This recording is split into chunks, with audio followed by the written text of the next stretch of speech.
नमस्कार, मैं हूं रजत अवस्थी और आप देख रहे हैं इम्पैक्ट भारत टीवी। दिल्ली में इस समय राजनीति भी गरमाई हुई है और अगर हम हमारी जांच एजेंसियों की माने तो उनकी ओर से ये कड़ी कार्रवाई है जो अब तक नहीं की गई थी, जिसको देख करके लोगों को एक नयापन लग रहा है कि भाई अब ऐसी कार्रवाई होगी, नेता पकड़े जाएंगे, जेल भेजे जाएंगे। तो सबके अलग अलग समझ के हिसाब से पहलू हैं। किसी को ये अत्याचार लग रहा है और किसी को ये एक कार्रवाई लग रही है। वहीं देश के प्रधानमंत्री ने कहा है कि जिसने जो घोटाला किया है उसे वो लौटाना पड़ेगा। उनका अपना वादा है देश की जनता से, जिस पर वो अभी भी डटे हुए हैं और वो खुलकर बोलते हैं कि भाई कार्रवाई तो होगी। ऐसा नहीं चलेगा कि कोई देश का आम जनता का पैसा खा जाए। जिसने ये सब काला धन इकट्ठा करके रखा है उसे देश की जनता को उसका पैसा वापस करना पड़ेगा।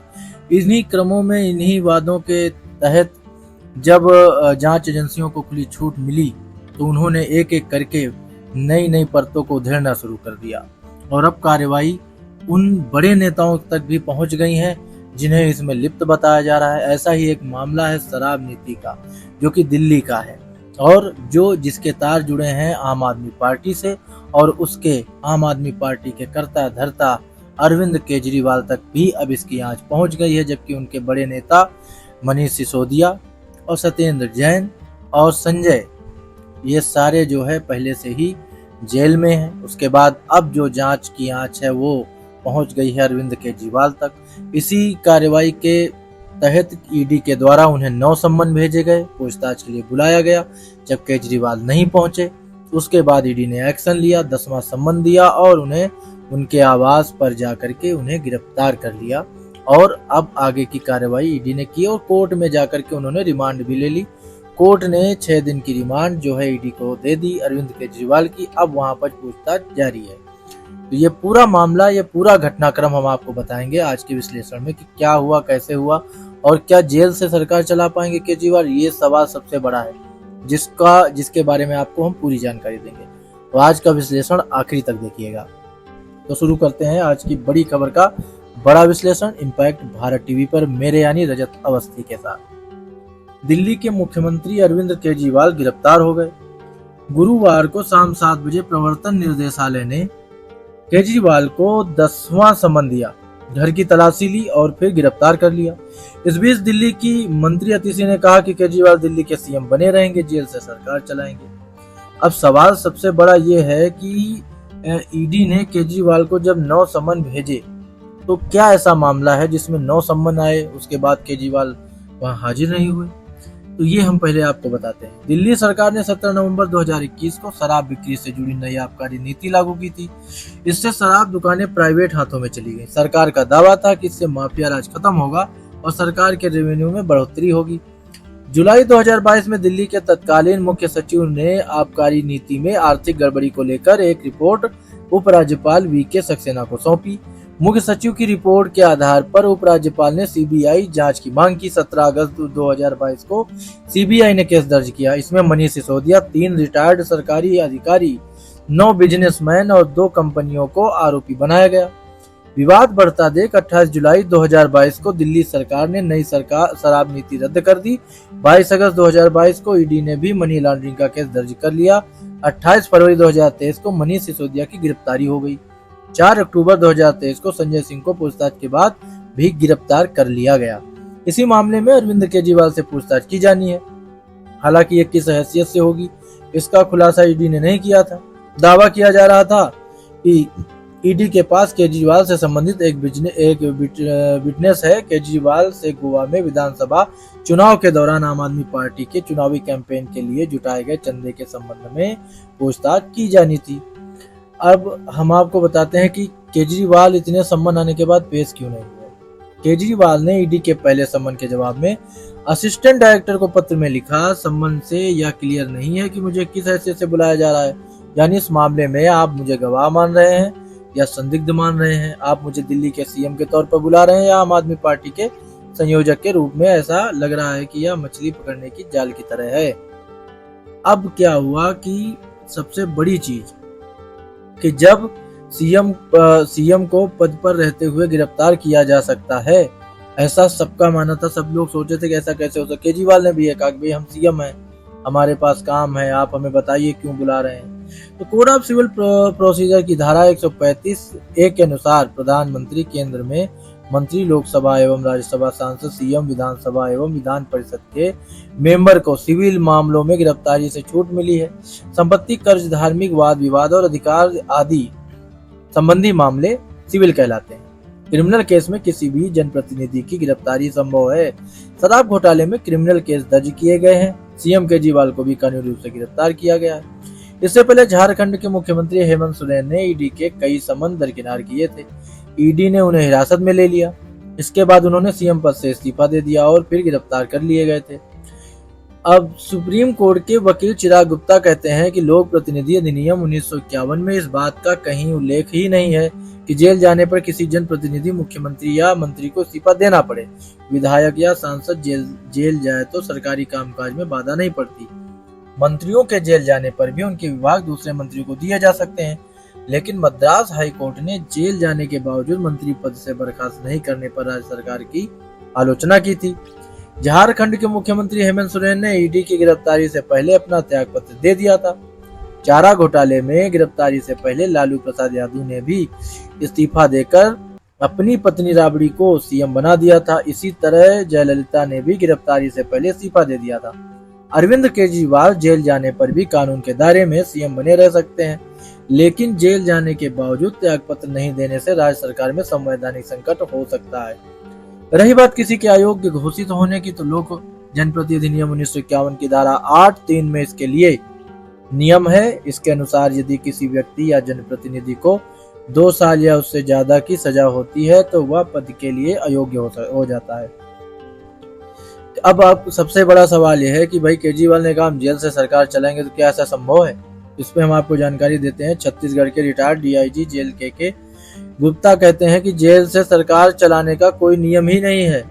इसके लिए कोर्ट की अनुमति की जरूरत है। यदि वह कोर्ट अपील खारिज कर दे तो ऊपरी कोर्ट में अपील की जा सकती है। अभी तक तो देश में जेल से सरकार चलाने की किसी को परमिशन नहीं मिली है। दरअसल जब भी कोई कैदी के रूप में जेल में जाता है, भले ही वो विचाराधीन कैदी हो क्यों ना हो, इसके सारे विशेषाधिकार खत्म हो जाते हैं। इसमें मौलिक अधिकार शामिल नहीं है।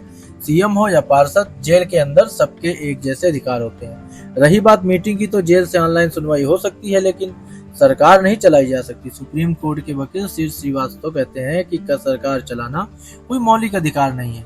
इसके लिए सीधे सुप्रीम कोर्ट में अपील नहीं की जा सकती। जमानत या सरकार चलाने के आदेश के लिए पीएमएलए कोर्ट ने जेल भेजा है, इसके पास जाना होगा। अगर पीएमएलए कोर्ट अपील खारिज करती है तो ऊपर के कोर्ट जाना होगा। 2 फरवरी को झारखंड के मुख्यमंत्री हेमंत सोरेन ने गिरफ्तारी के खिलाफ याचिका लगाई थी। सोरेन ने कहा था कि उनकी गिरफ्तारी मौलिक अधिकारों का हनन है। सुप्रीम कोर्ट के justice Sanjiv Khanna, justice MM Sundaresh और जस्टिस बेला M त्रिवेदी की पीठ ने सोरेन के वकील कपिल सिब्बल और अभिषेक सिंघवी ने से कहा था कि वे हाई कोर्ट जाएं। कोर्ट ने कहा था कि अदालतें सभी के लिए खुली हैं और हाई कोर्ट भी संवैधानिक अदालत ही है। कोर्ट की अनुमति से किसी कानूनी कार्रवाई के लिए अपने वकील के माध्यम से कोई भी विचाराधीन कैदी किसी दस्तावेज पर दस्तखत कर सकता है। कानूनी कार्रवाई से आशय जमानत याचिका या लीगल असिस्टेंट से है।